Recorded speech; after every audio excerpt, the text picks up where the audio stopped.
You don't hack systems. You don't write code. You don't even need to know what a server is.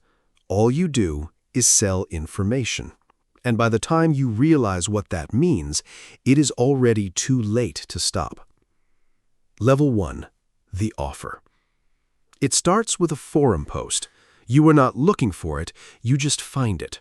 A thread on a privacy-focused message board. Nothing flashy, no sales pitch, just a short paragraph. Looking for reliable aggregators. Entry level, no experience needed. Paid in crypto. You do not know what an aggregator is, but you message anyway. 3 days pass, nothing. Then a response.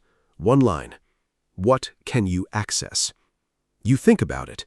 You have a LinkedIn account, a few social media profiles, access to public record sites. You type that back. Another line comes. That is enough.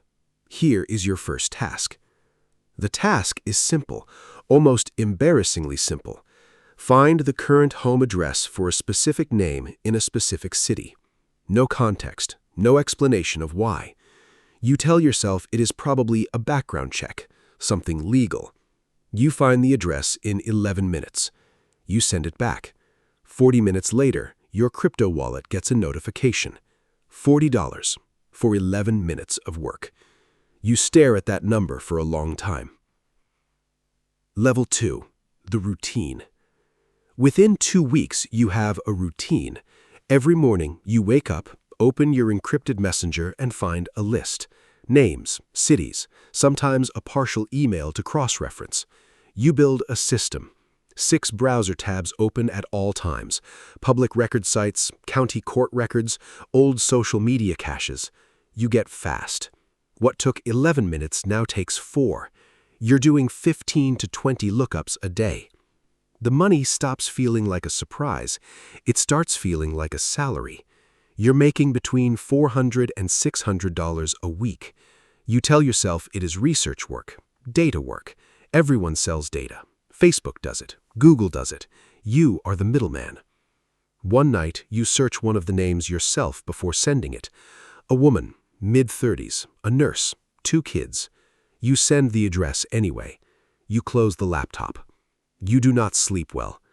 But you open the laptop again in the morning. Level 3. The upgrade. 6 weeks in, you get a new message. You are fast. We want to move you up. Better pay. Slightly different data. You ask what kind of data. Financial, employment, medical adjacent. You ask what medical adjacent means. Prescription histories, insurance references. You clean and format the files. We supply them. You do not ask where the files come from. You already know you do not want to know. The files arrive as encrypted folders. Inside are spreadsheets, thousands of rows, names, dates of birth, insurance IDs, medication references, home addresses. Your job is to clean the data and export it. It's just spreadsheet work. You tell yourself that. The pay is now $2,000 a week. You buy a better laptop. You pay off a credit card. You upgrade your apartment. You start to feel something you haven't felt in a long time. Control. Level 4. The community. You did not expect there to be other people, but one day the contact sends you an invite to a private forum. Quiet, professional, no bragging, no illegal listings, just people talking about data, sourcing methods, pricing structures, client types. You realize this is not some fringe operation. This is an industry. There are people on this forum who have been doing this for 7 years. You learn that data has tiers. Tier 1 is public record aggregation, what you started with. Tier 2 is breach-sourced financial and medical data, what you moved into. Tier 3 is something called FULSes, full identity packages, name, address, date of birth, social security number, bank account details, everything someone needs to become another person or destroy one. You read about it like it's theory. You tell yourself you'll never go near Tier 3. Level 5. The first real client. 3 months in, someone contacts you directly. A stranger. They found you through the forum. They need a complete profile on a business executive, home address, personal cell, vehicle registration, family members' names. They're offering $3,000 for one profile. You think about it for 2 days. You tell yourself you don't know what they want it for. Could be corporate work, could be a legal firm. You build the profile. It takes you 9 hours. Public records, property filings, his wife's social media, a cached news article mentioning his school name. You package it, send it, collect the payment. That night, you search his name again. Nothing unusual. He's still posting online. You exhale, but you set a search alert for his name, just in case. You don't tell yourself why. Level 6, the infrastructure. You are not just a researcher anymore. You have a setup. 3 laptops. 2 are never connected to the internet. 1 runs a secure operating system from a USB drive. Every session disappears when you shut down. Different VPN provider every month, paid in untraceable crypto. Your money flows through 3 wallets before it reaches anything you can spend. You have never told anyone your real name in this world. You have a handle. That's all anyone knows. You're making $11,000 a month. You have clients now, plural, regular ones. And for the first time, you start building your own database, sourced from breaches, scraped from aggregators, purchased from other brokers. 40 million records, sitting on an encrypted drive in a drawer next to your bed. Level 7, the weight. You stop going out as much. Your brain has changed. You see everyone differently now. You're sitting in a coffee shop and you watch someone pay with a card, and you already know 3 ways to find their home address from just their name and card issuer.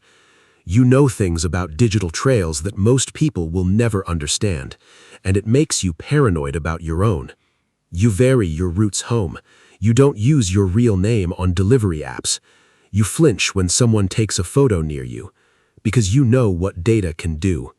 You know because you have done it. One night, you get a request you can't rationalize. A woman's full profile, her daily schedule, the school her child attends. You sit with the request for 4 hours. Then you close the message. You do not respond. First time you've ever said no. You're shaking, and you don't know if it's from fear or conscience. Maybe both. Level 8, the noise. The forum goes quiet for 3 days.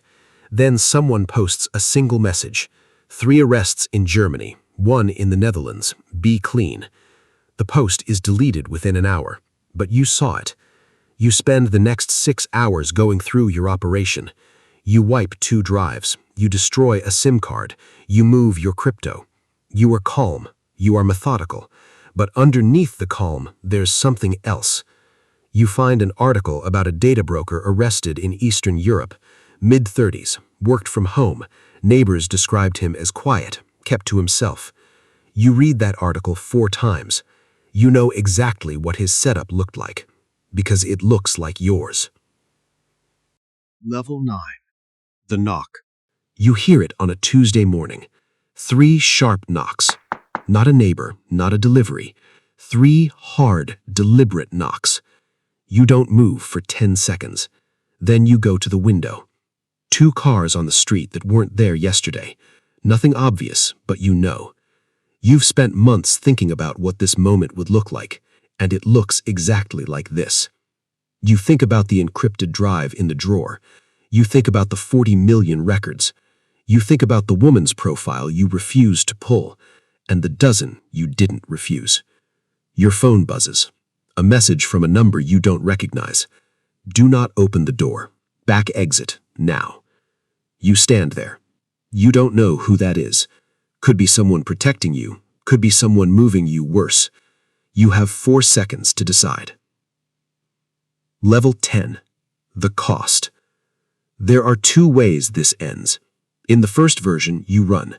You make it out. You cross 3 countries in 6 days. You surface somewhere with a new name purchased from someone exactly like who you used to be. You set up again, smaller, more careful. You tell yourself this time you'll have limits. You tell yourself that every time. In the second version, you open the door, and you spend the next several years explaining to people in suits how the system worked, what the forum looked like, who the clients were, what the data was used for. You know things that governments want to know, and that knowledge is the only currency you have left. In both versions, you think about the same thing. Not the money, not the arrests. You think about a nurse in a mid-sized city. 2 kids. An address you found in 11 minutes. You never found out why someone needed it. You never let yourself ask. That's not a technical failure. That's not a security failure. That's the version of yourself you agreed to become the moment you closed the laptop, opened it again, and decided not to care. The data doesn't pull itself. Someone always pulls it. And for a while, that someone was you.